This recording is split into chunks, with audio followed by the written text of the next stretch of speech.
After losing my house, I moved in with my son and his wife. They treated me like their maid. On her birthday morning she ordered, "Clean everything and cook a proper dinner for once. My CEO is coming tonight. Just serve us and leave." But when her CEO saw me, he froze. "Oh my God, aren't you the woman who..." "Yes, I was. Maggie, get that disgusting mess off the floor before my CEO arrives." Nora's voice cut through the morning silence like a whip. I stood there, coffee dripping from my trembling hands onto her pristine white marble, watching 47 years of marriage reduced to brown stains on cold stone. At 68, I'd become the unpaid maid in what was supposed to be my sanctuary. If you're watching this, subscribe and let me know where you're watching from. Let me take you back to how I ended up scrubbing floors on my daughter-in-law's birthday, instead of being treated like family.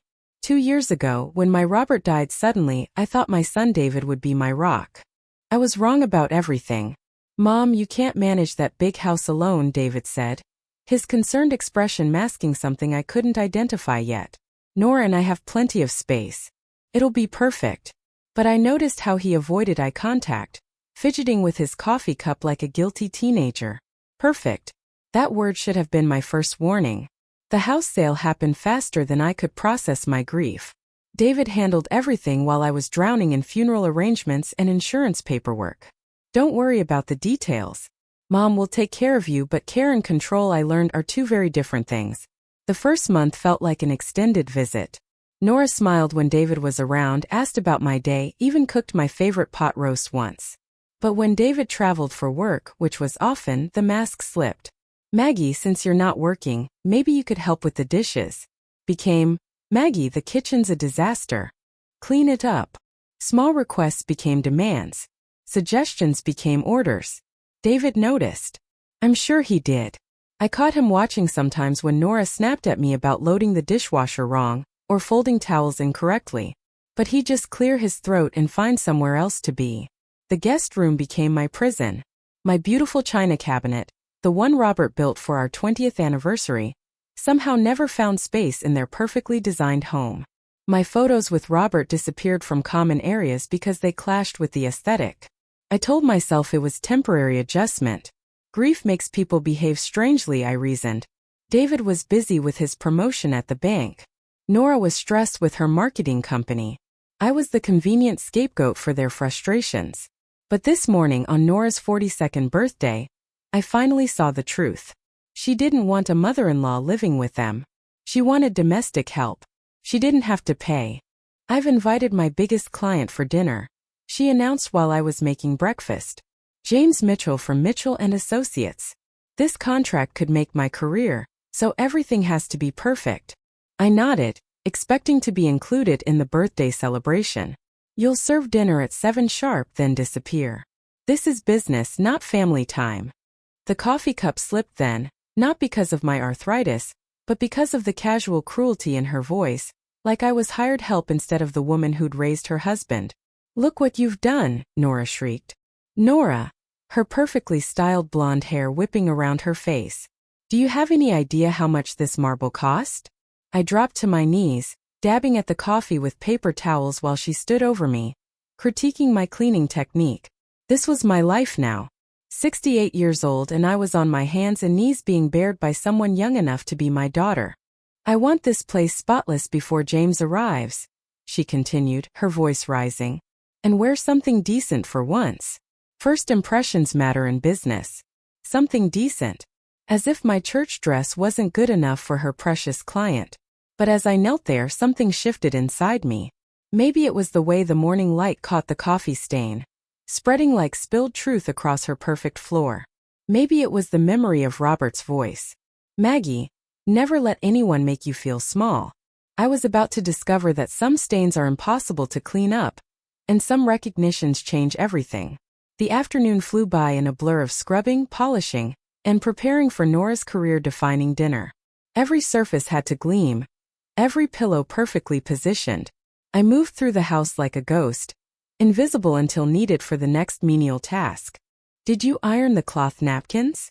Nora barked from the dining room where she was arranging imported flowers that cost more than my monthly medication budget.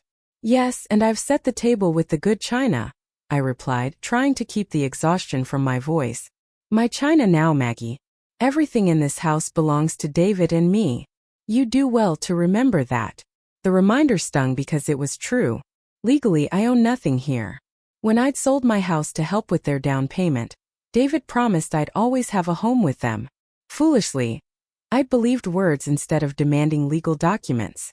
David appeared in the doorway, surveying the dining room. Looks great, Mom. His voice carried that forced cheerfulness I'd grown to dread. You've really outdone yourself. Your mother's been working all day, Nora said, not quite hiding her irritation. I hope she has energy left to serve properly tonight. David's jaw tightened almost imperceptibly. Maybe I should help with absolutely not. Nora cut him off. You have that conference call with Tokyo at 6. Business comes first. She shot me a meaningful look. Some of us understand priorities. I watched my son struggle with something.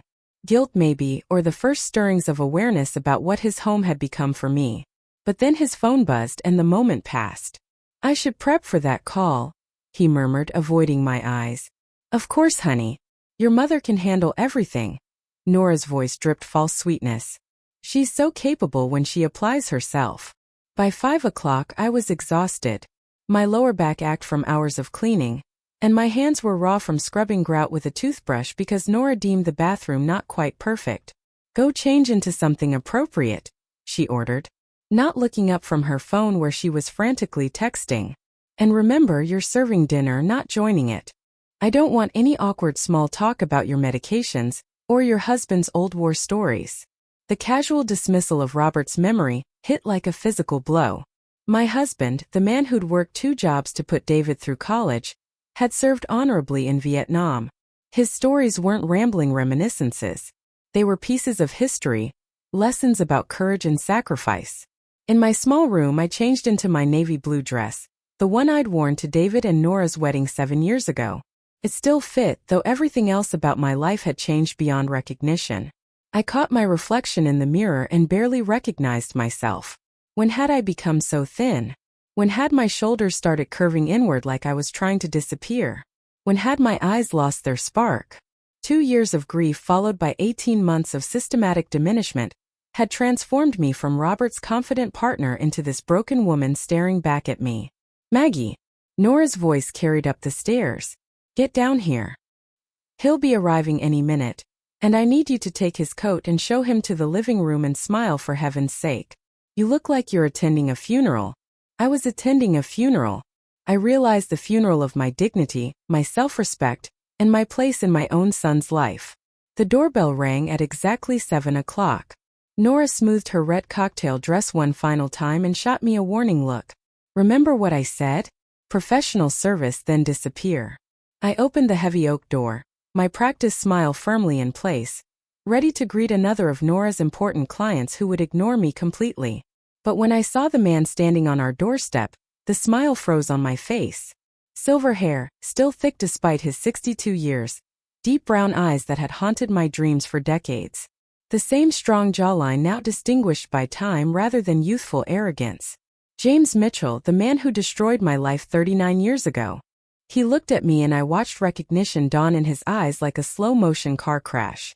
Oh my God, he whispered, his briefcase slipping from suddenly nerveless fingers. Aren't you the woman who time stopped 39 years collapsed into nothing as James Mitchell, and I stared at each other across the threshold? His face went white, then flushed red.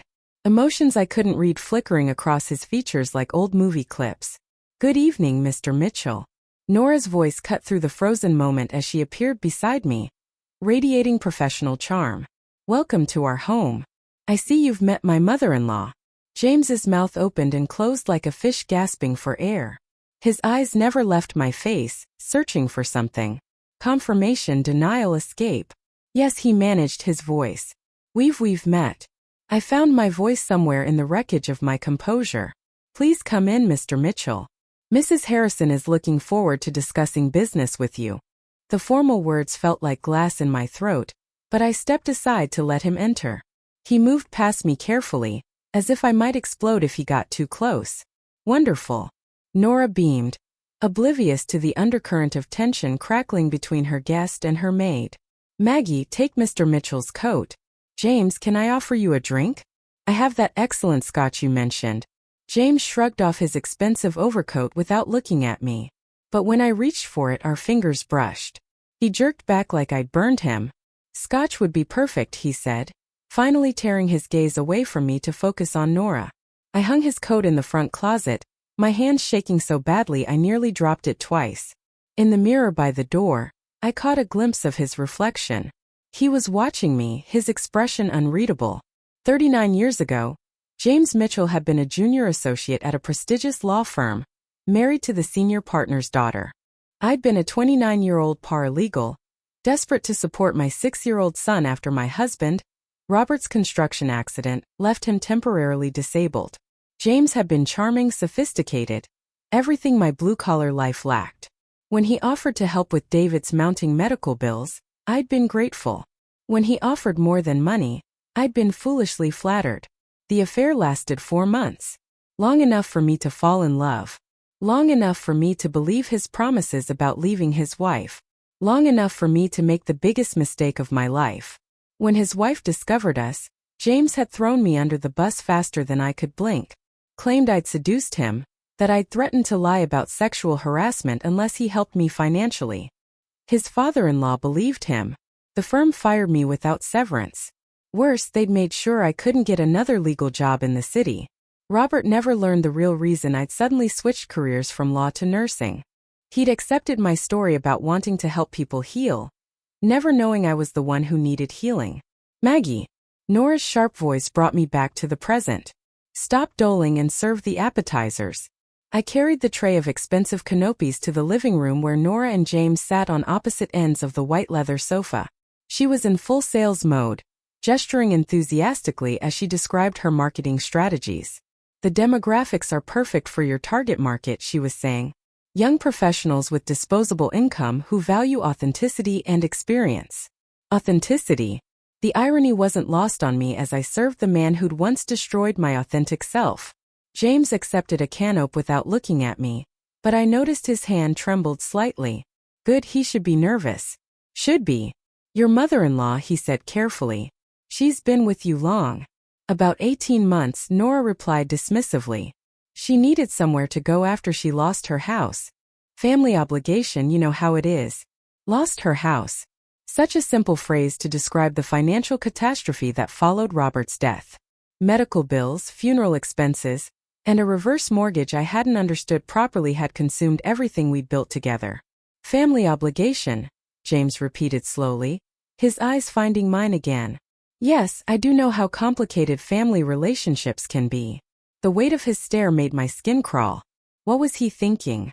Was he remembering that terrible day in his father-in-law's office when he'd sat silent while I was accused of extortion? Or was he calculating how my presence here might threaten his current life? Dinner will be ready in 15 minutes, I announced, setting down the tray. Perfect timing, Nora smiled. Maggie's an excellent cook. She's been such a help around the house. Help? Like I was a charity case instead of family. I retreated to the kitchen, but their voices carried through the serving hatch. She seems familiar, James was saying. Have we met before? I doubt it, Nora laughed. Maggie's lived a very simple life. This is probably the most sophisticated evening she's ever witnessed. Simple life. If only she knew how complicated my life had once been, or how much more complicated it was about to become. The prime rib roast sat on the kitchen counter, perfectly cooked and resting under foil, while I tried to steady my nerves enough to carve it properly. Through the serving hatch, I could hear Nora's animated conversation about market penetration and brand positioning. But my attention kept drifting to James's voice. He sounded different now, more confident, more polished than the insecure young lawyer who'd whispered promises in my ear 39 years ago. Success had given him gravitas, but I wondered if it had given him a conscience. Maggie, we're ready for dinner, Nora called. I arranged the sliced beef on the platter with roasted vegetables and Yorkshire pudding, my hands moving automatically while my mind raced. What did James want? Why hadn't he said anything about recognizing me? Was he protecting his reputation or planning something worse? In the dining room, I served them with the invisible efficiency Nora demanded. James watched my every movement, his fork hovering over his plate like he'd forgotten how to eat.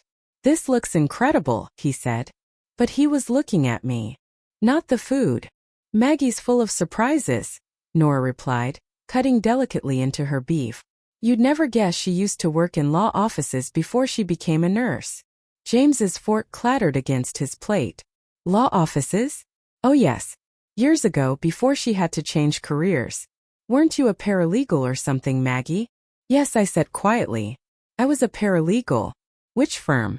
James' voice was carefully neutral, but I caught the tension underneath. This was dangerous territory. If I mentioned Hartwell, Kingston, and Associates, he'd know I remembered everything. If I lied, he'd know I was hiding something. "It was a long time ago," I said diplomatically. "I found nursing more fulfilling." "How admirable," James murmured. "Helping people heal instead of fighting legal battles." The words hit like a slap. He was reminding me of what he'd taken from me. Not just my job, but my faith in justice, my trust in people, my belief that hard work and integrity mattered. "Yes, well, some battles aren't worth fighting," I replied, meeting his gaze directly for the first time since he'd arrived. Understanding flickered in his eyes. He knew that I knew. More importantly, he knew I'd chosen not to expose him. "Maggie, we're perfectly capable of serving ourselves," Nora said irritably. "You can clear the appetizer plates and start on the dishes." I gathered the plates with practiced efficiency, but as I reached across James for his bread plate, he caught my wrist. "Excuse me," he said to Nora. "Might I use your restroom?" "Of course. Upstairs, second door on the right." As I headed toward the kitchen, James followed close behind. In the hallway, out of Nora's line of sight, he grabbed my arm. "We need to talk," he whispered urgently. "No, we don't," I pulled away from his grip. "That conversation happened 39 years ago. Remember? You made your position very clear." "Please, you don't understand." "I understand perfectly." My voice was low but fierce. "You threw me to the wolves to save yourself. End of story. There's more to it than that. Things you don't know." I laughed bitterly. What could I possibly not know? "You were married. I was disposable. Your career mattered more than my life. Pretty simple math." "My wife was pregnant," he said quietly. 3 months pregnant when she found out about us." The words hit me like a physical blow. In all these years, through all my anger and hurt, I'd never known that detail. She threatened to leave, take the baby. Her father would have destroyed me completely. But more than that, she threatened to hurt herself if I admitted the affair was mutual. "So you made me the villain." I was 31 years old and terrified. His voice cracked. "I made a terrible mistake." "Yes, you did. And I paid for it." From the dining room, Nora's voice called out, "James, everything all right?"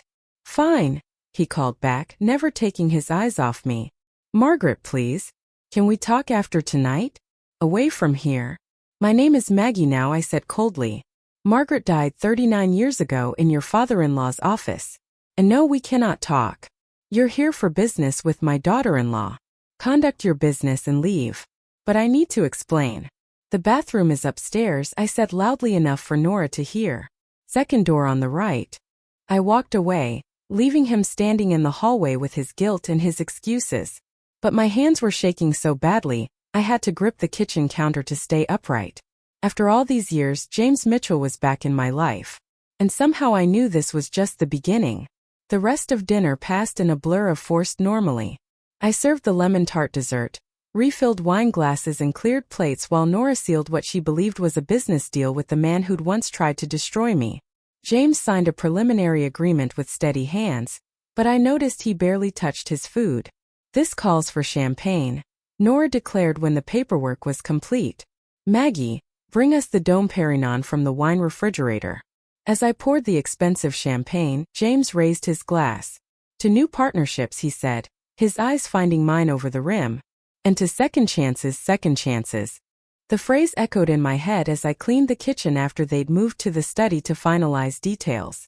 What did he mean? What kind of second chance could exist between us after 39 years of silence? David appeared in the kitchen doorway, loosening his tie. "How did dinner go?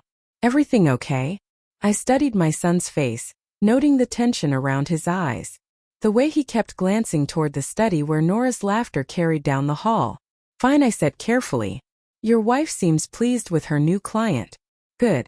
She's been stressed about landing bigger contracts. He hesitated. Mom, about earlier when Nora was giving you instructions about tonight. My heart leaped.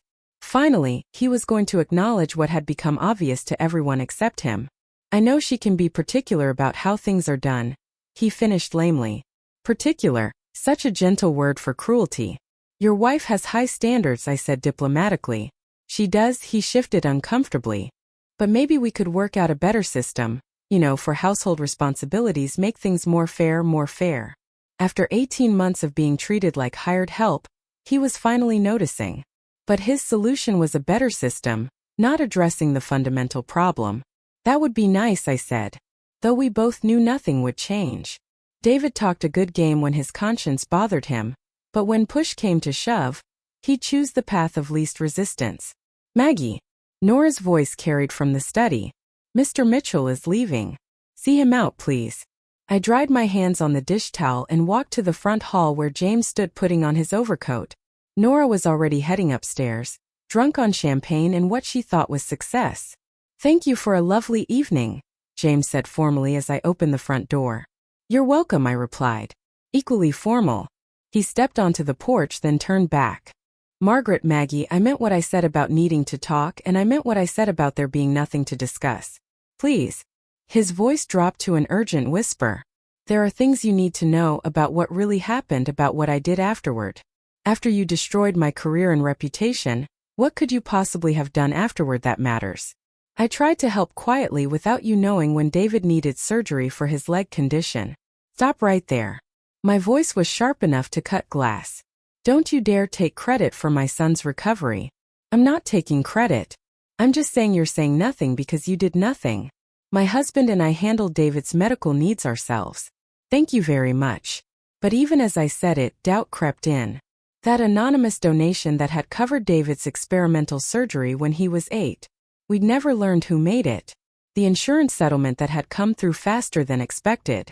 Small business contracts that had appeared just when Robert's company needed them most. Good night, Mr. Mitchell, I said firmly, closing the door. Through the window, I watched him drive away in his silver Mercedes. When the taillights disappeared around the corner, I leaned against the door, my mind racing. Was it possible? Had James Mitchell been secretly helping our family all these years? And if so, why? Guilt, love, some twisted sense of obligation?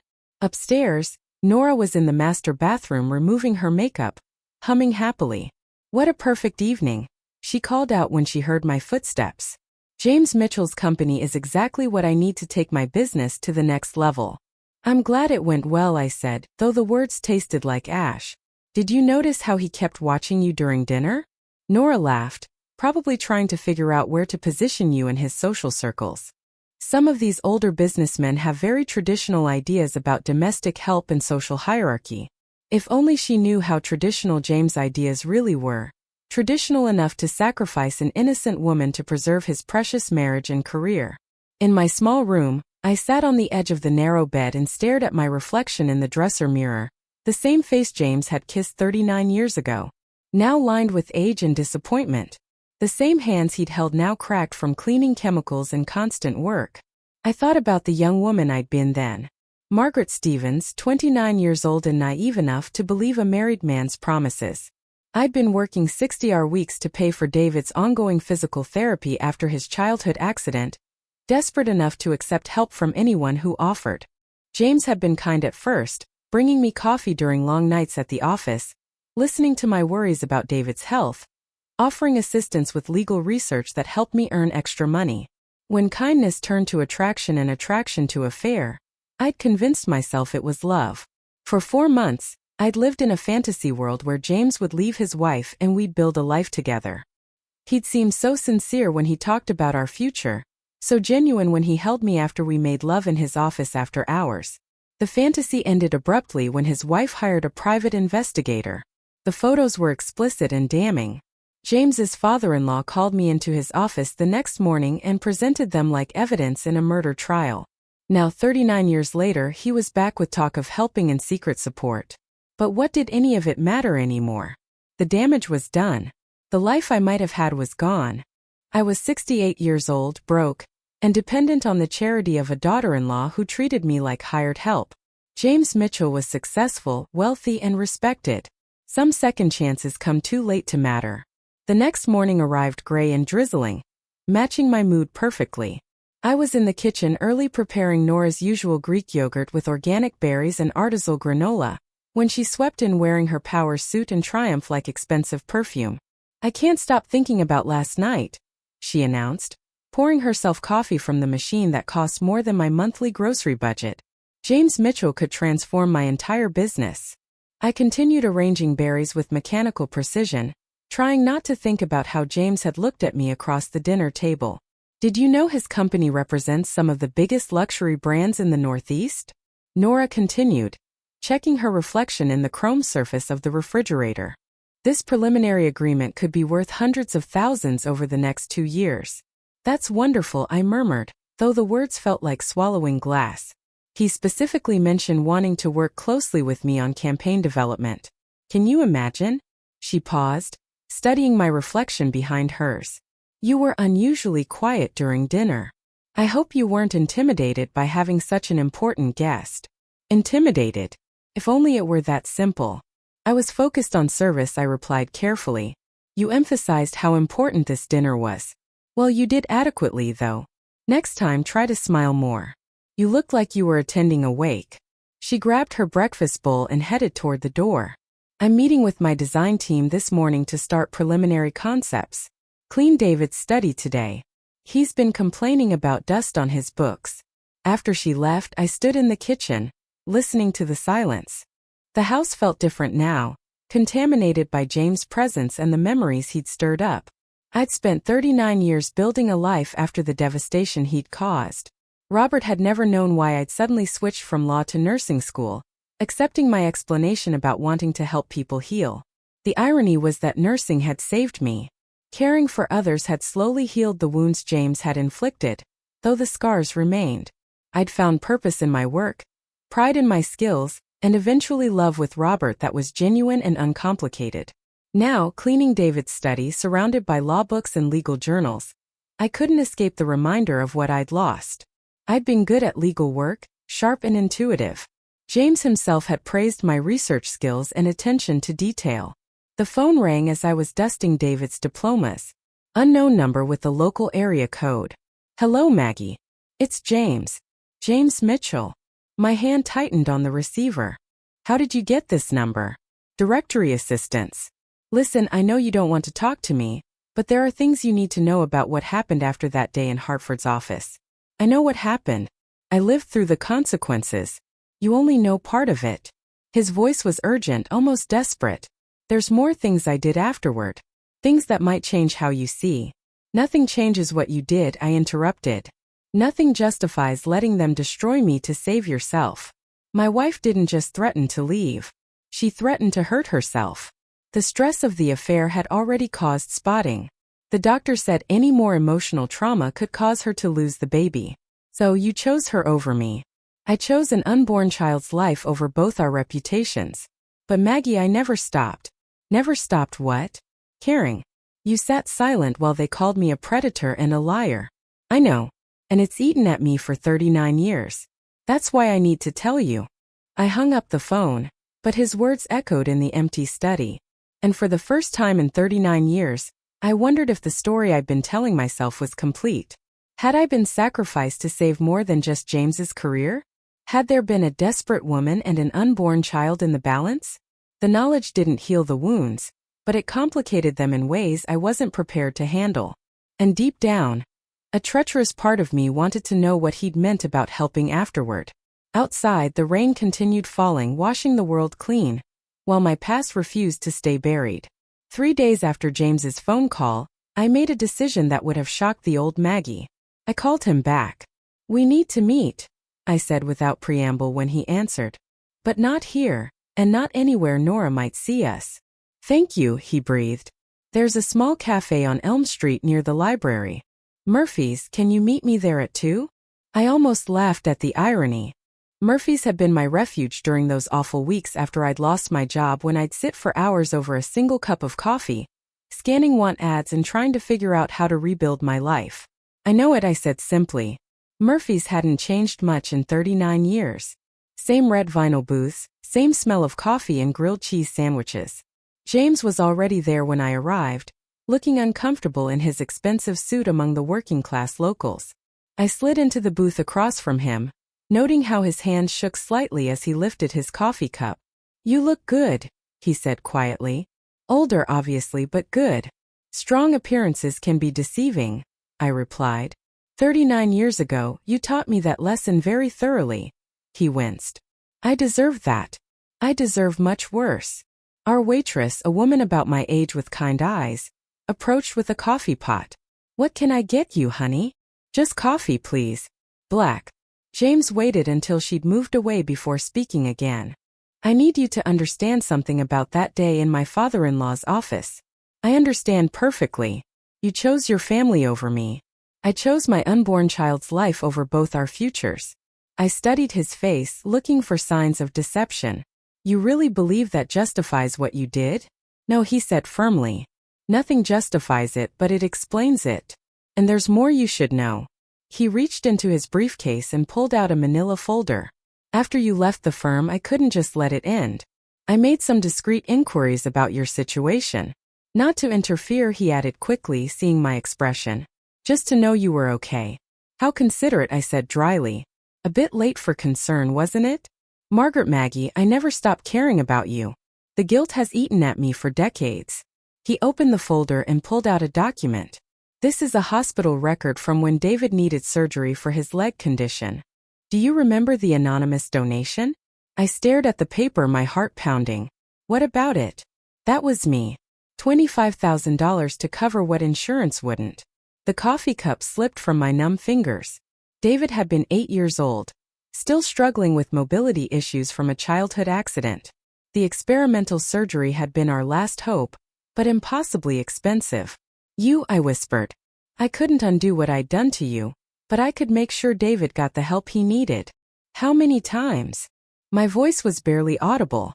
He pulled out more documents. "Your nursing school tuition, a few business contracts that came Robert's way when things were tight. Not often. Maybe 4 or 5 times over the years. Just when I learned things were difficult, my hands trembled as I looked at the evidence. Not constant surveillance, but occasional interventions during our worst moments." "How did you know when we needed help?" "I kept in touch with one of the nurses from David's pediatric unit. She mentioned when families were struggling. I never asked her to tell me specifically about you, but when your name came up, you've been secretly helping us for 39 years. Trying to atone inadequately, but trying." "Why?" The word came out as a whisper. "Because I loved you. Because what we had was real, even if I was too much of a coward to protect it. Because you deserved better than what I gave you." I felt tears threatening and blinked back furiously. "You think money erases what you did?" "No. But I hoped it might help undo some of the damage. You don't get to play hero 39 years later. James, you made your choice, and I've regretted it every day since." He leaned forward urgently. "My wife died 3 years ago. Cancer. Before she passed, she asked me to tell you something." The words hung in the air like a challenge I wasn't sure I wanted to accept. "What?" I asked reluctantly. "She knew about the money, about my feelings for you. She said she was sorry for what happened, but she never regretted protecting her child. A child who was now 36 years old and probably had no idea his mother had once threatened to harm herself over his father's affair." "Why are you telling me this now?" I asked because from what I observed last night, you're in a difficult situation, and because I want to make you an offer." "What kind of offer?" James pulled out another document. "I'm considering semi-retirement. My company needs someone to oversee client relations. Someone with intelligence and discretion to handle sensitive matters." He slid the paper across to me. It was a job description for Senior Client Relations Manager, with a salary that made my head spin. "You're offering me a job." I laughed, but there was no humor in it. "Executive-level work. Your own office. Real responsibility. The legal background you never got to use would be invaluable." I stared at the salary figure. Enough to rent my own apartment, maybe even buy a small house. Enough to escape Nora's casual cruelty and David's willful blindness. "This is guilt money," I said flatly. "Yes," he admitted. "But it's also genuine. You're intelligent, experienced, and despite everything, I trust you. Why would I want to work for you? After everything, because you need independence, and I need someone who can't be bought or intimidated, someone who's already seen me at my worst. I thought about this morning's humiliation. Nora, critiquing my grocery shopping, treating me like a mental deficient who couldn't read labels correctly. I need time to think, I said, standing up. Of course James stood too. But Maggie, the offer includes full benefits and enough signing bonus to move into your own place immediately. Freedom. He was offering me freedom from being unwanted charity. I'll call you, I said, walking away before he could see how much his offer tempted me. 2 days later I made my decision. But not the one James expected. I was dusting the living room when David came home early from work, his face drawn with exhaustion. He loosened his tie and sank into his favorite chair, the one Nora never let me sit in. Long day? I asked, continuing to clean around him. The longest. He rubbed his temples. 3 deals fell through, the boards breathing down my neck about quarterly numbers. And he trailed off, watching me work. And I prompted gently. And I came home to find my mother cleaning my house like hired help while my wife's out shopping for furniture we can't afford. His voice cracked slightly. When did everything get so screwed up, Mom? I stopped dusting and looked at my son. Really? Looked at him. Dark circles under his eyes. Stress lines that hadn't been there a year ago. Shoulders bowed under the weight of obligations he'd never asked for. When did you first notice I was unhappy here? I asked quietly. David was silent for a long moment. Honestly, about 6 months ago, maybe longer. I kept telling myself you were just adjusting, that it was normal friction between women sharing a house. And now I realize I was lying to myself because facing the truth meant having difficult conversations I didn't want to have. I sat on the ottoman near his chair. What conversations? With Nora about boundaries, with myself about what kind of man I'd become. He looked directly at me. Dad would be ashamed of how I've let you be treated. Your father would understand that marriage requires compromise. Not this kind of compromise. Not turning my mother into unpaid domestic help to keep peace with my wife. The honesty in his voice gave me courage. David, I've been offered a job. His eyebrows rose. A job? Where? Mitchell and Associates. James Mitchell offered me a position in client relations. The man from dinner? How do you know him? I took a deep breath. It was time for the truth. I worked for his law firm 39 years ago. We knew each other then. Knew each other. How? We had an affair.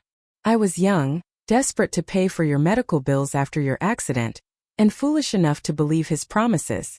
When it ended badly, I switched careers from law to nursing. David's face went through several expressions. Shock, confusion, something that might have been respect. You had an affair with a married man. I was 29 working 60-hour weeks to pay for your physical therapy, and he offered to help. One thing led to another. I met his gaze steadily. I'm not proud of it, but I'm not ashamed anymore either. I was human and I made a mistake. What happened? His wife found out. I was fired, blacklisted from legal work, and left to rebuild my life from nothing. Your father never knew the real reason I changed careers. David processed this information slowly. And now this man wants to hire you. He feels guilty about what happened. The job offer is real, but it comes with complications I'm not sure I want to deal with. What kind of complications?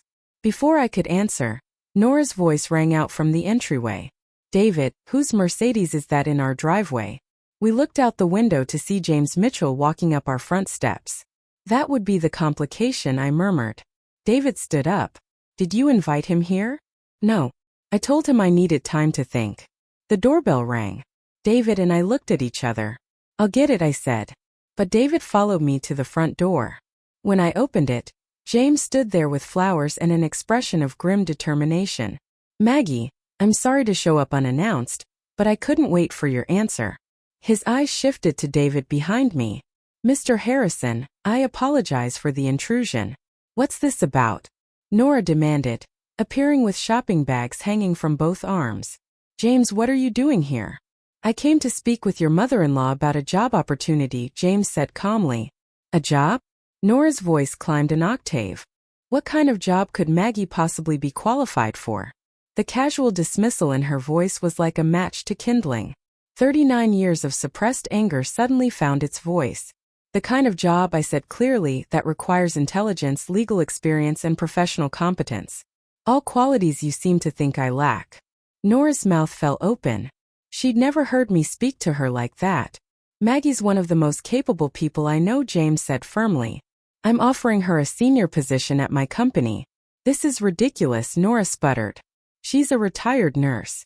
She has no business experience. Actually, David said quietly, she has extensive legal experience, something I just learned myself. I turned to look at my son, surprised by his support. Legal experience? Nora's voice was shrill now. Maggie was a paralegal 40 years ago. That hardly qualifies her for executive work.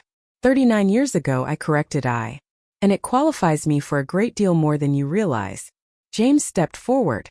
Mrs. Harrison, your mother-in-law is remarkably qualified for the position I'm offering, more qualified than many people with expensive MBA degrees and no real-world experience.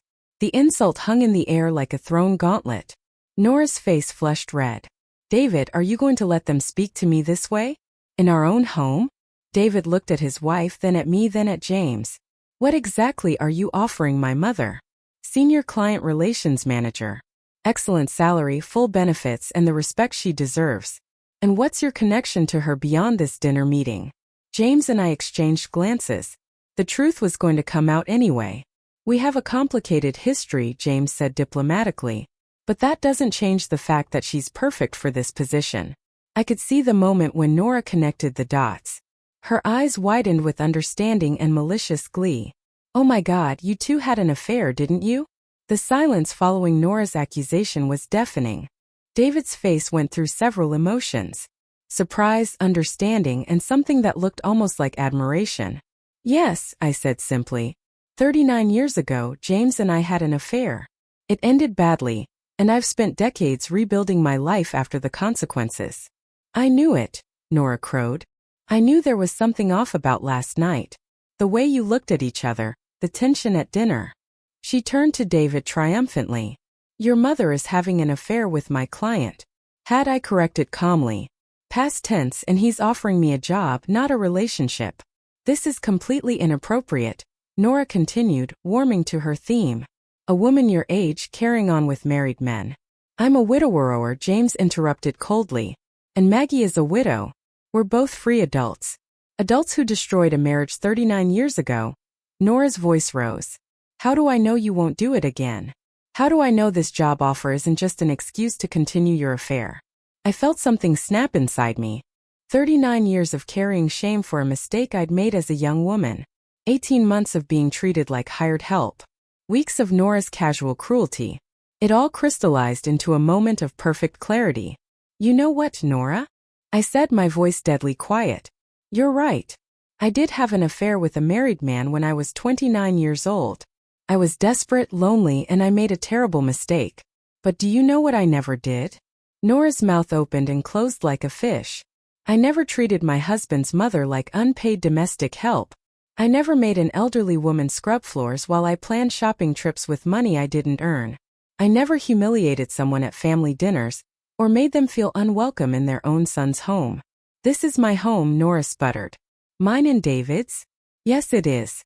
And I've been reminded of that fact every single day for 18 months. I turned to David. Your wife is right about one thing.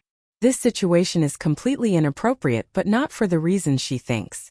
David's face was pale. Mom, no. Let me finish.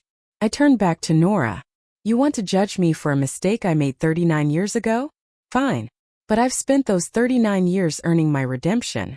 I became a nurse. I helped people heal. I raised a good son. And I loved my husband faithfully until the day he died. What have you done to earn the respect you demand from others? How dare you? How dare I what? Speak the truth? Point out that you've spent our entire relationship making me feel small and unwanted? That you've turned my son's home into a place where I'm tolerated at best and degraded at worst. James stepped forward. Perhaps we should discuss this privately. No, I said firmly. This conversation is long overdue. I looked directly at David. Your wife is right that I can't continue living here. But not because of some imaginary affair with James.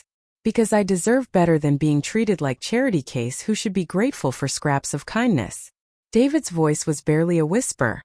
I never wanted you to feel that way, but you let it happen. Every time Nora spoke to me like hired help, every time she criticized my cooking or my cleaning or my existence in your home, you chose silence over standing up for your mother. That's not fair. Nora interjected. David can't control how you interpret every little interaction. Every little interaction. I laughed, but there was no humor in it. Nora, you've spent 18 months systematically making me feel unwelcome. The only question is whether you did it deliberately, or you're just naturally cruel. I've been nothing but generous to you. You've been nothing but tolerant of me. There's a difference. James cleared his throat. If I may, this is exactly why I think Maggie would be perfect for my company. She doesn't accept being treated poorly. She speaks truth to power and she has the backbone to handle difficult situations. You stay out of this. Nora snapped. This is between family. Actually, I said quietly. That's the heart of the problem. I'm not family here. I'm an obligation, a burden to be managed rather than a person to be loved. David made a strangled sound. Mom, that's not true, isn't it? When was the last time you asked how I was feeling instead of how I was managing? When was the last time you included me in a conversation instead of apologizing for my presence? The silence stretched out between us like a chasm. I'm taking the job, I announced. Mr. Mitchell, if the offer still stands, I accept. It stands, James said immediately. And I can help you find suitable housing immediately. Perfect. I looked around the living room that had never felt like home. I'll be out by the weekend. Mom, wait, David said desperately. We can work this out. We can set new boundaries, make changes. David, you've had 18 months to set boundaries. You've had countless opportunities to make changes. The only change that's needed is for me to leave. But where will you go? What if this job doesn't work out? I smiled at my son. The first genuine smile I'd felt in months. Then I'll figure something else out. At 68, I'm finally ready to start living for myself instead of waiting for other people to decide my value. Nora was sputtering about disrespect and ingratitude, but I was no longer listening. For the first time in years, I felt like myself again, strong, capable, and finished with accepting less than I deserved. I'll call you tomorrow about start dates and logistics, I told James. I'll look forward to it, he replied. As I walked upstairs to begin packing, I heard David trying to salvage the situation with Nora. Heard her demanding he choose between his wife and his mother. But their voices faded as I closed my bedroom door. For the first time in 18 months, I was making decisions for myself and it felt like coming back to life. Moving day arrived with crisp October sunshine and a sense of possibility I hadn't felt in years. James had helped me find a small apartment downtown, 1 bedroom, hardwood floors and windows that actually opened. More importantly, it was mine. David had been awkwardly helpful, carrying boxes and making stilted conversation while carefully avoiding the elephant in the room. Nora had made herself scarce, claiming a sudden urgent need to visit her sister in Philadelphia. This is a nice place, Mom, David said, setting down the last box in my new living room. Good light close to everything. It suits me, I replied, already mentally arranging furniture. He lingered in the doorway, hands shoved deep in his pockets. Are you sure about this job? Working for someone you have history with? I'm sure about needing to work. And I'm sure about being good at the job. The history is just that, history. And if old feelings resurface, I looked at my son. Really looked at him. He'd lost weight in the past week. Stress etching new lines around his eyes. Whatever was happening in his marriage since I'd left, it wasn't going well. David, 39 years ago, I made a mistake with James Mitchell. But I also discovered something about myself. I'm capable of surviving anything, even betrayal, even starting over with nothing. That woman who fell for a married man's promises, she's not me anymore. I know. I just worry. Don't worry about your own marriage. Worry about whether you can be happy with someone who treated your mother the way Nora treated me. David's face crumpled slightly. It's been difficult since you left. She's angry all the time, saying you've poisoned me against her. Have I? No. You've just helped me see what was already there. He sank into the one chair I'd unpacked. I don't know if we can fix this, Mom. I don't know if we should fix this. That's not my decision to make. But if I ask for your advice, I considered my words carefully. I'd say that marriage is hard work, but it shouldn't be constant work. And it should never require you to choose between your spouse and your basic human decency. He nodded slowly. She wants me to cut off contact with you. Says if I keep seeing you, it proves I'm choosing you over her. And what do you want? I want my mother in my life. And I want a wife who understands that family doesn't end when you say I do. The conversation was interrupted by a knock at the door. James stood in the hallway holding a bottle of champagne and wearing the slightly uncertain expression of a man venturing into unfamiliar territory. I hope I'm not interrupting, he said. I wanted to welcome you to the neighborhood. James, this is my son, David. David, James Mitchell. The two men shook hands with the careful politeness of people navigating complicated waters. Thank you for giving my mother this opportunity, David said. She needs to work, needs to feel useful again. I'm the one who should be thankful. Your mother is going to be invaluable to my company. I should go, David said, gathering his jacket. Let you get settled. He kissed my cheek. Call me if you need anything. Anything at all. After he left, James and I stood in my empty living room, the champagne bottle between us like a question neither of us was ready to ask. This is awkward, I said finally. Incredibly awkward, he agreed. But also necessary. We're going to be working together, Maggie. We need to establish some ground rules such as the fact that what happened 39 years ago stays 39 years ago. This is a professional relationship, nothing more. Agreed. And if either of us feels uncomfortable with the arrangement, we address it immediately and honestly. Also agreed. He set the champagne on my kitchen counter. Good. Now, would you like to know about your office? For the next hour, James told me about Mitchell and Associates, the clients I'd be working with, the projects that would be my responsibility. Real work, important work, the kind of intellectual challenge I'd been craving without realizing it. One more thing, he said as he prepared to leave. The position comes with a company car. Nothing fancy, but reliable transportation. I stared at him. A car? Client meetings, site visits. It's a necessary business expense. James, you don't need to. It's not charity, Maggie. It's a standard executive benefit. Don't read more into it than that. But as I watched him drive away in his Mercedes, I wondered if either of us was capable of keeping this relationship purely professional. Too much history, too many unresolved feelings, too much guilt and forgiveness, and the strange comfort of being understood by someone who'd known you when you were young and foolish. 3 days later, I started work at Michelin Associates. My office was on the 10th floor with a view of the city. My nameplate read Margaret Harrison, Senior Client Relations Manager. And for the first time in decades, I felt like myself again.